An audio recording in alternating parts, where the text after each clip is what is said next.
All right, so probably one of my favorite snacks on the hill, and I make a ton of these, not just for myself, but for my kids, is these leathers. You can get really creative with these things. Again, they're like good clean carbs on the mountain. So probably my favorite recipe is just a sweet potato or yams. You kind of use, well, whatever you got. Either one is really good. I use these yams. All you do, peel these guys up, slice them thin. I'll take those, I'll put them in a baking dish with a little bit of water in the bottom, bake them at 400 till they're soft.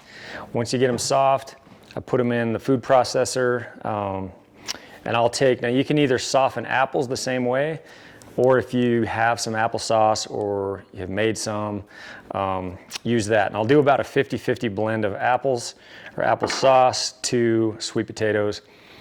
Put it in the food processor. I just kind of add honey and cinnamon to taste. Some people like it sweeter, some people don't. You don't need a whole lot. It's still a pretty sweet mix as it is with the apples and the sweet potatoes. Blend it up. Basically take that. I just use a cup thing here, get it out on these. I run these dehydrator mats. It's like a silicone sheet on top of the actual rack itself. Get it on there. I usually keep it at about a 1/4 inch. I'm guessing it's pretty thick. If you do it too thin, it just gets real crispy. About a 1/4 inch. I'll usually fill 9 trays, put it in. I've got an Excalibur dehydrator here. Put it in. I set that for, because it's fruit, I'll set it for 135. Let it run for about 6 to 8 hours, depending on how hot it is.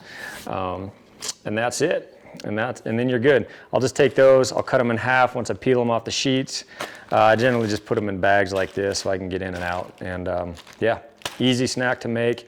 You can make it with apples, you can use bananas in replace of, pears, whatever you like, whatever you have, and just get creative with it. And yeah, that's one of my favorites.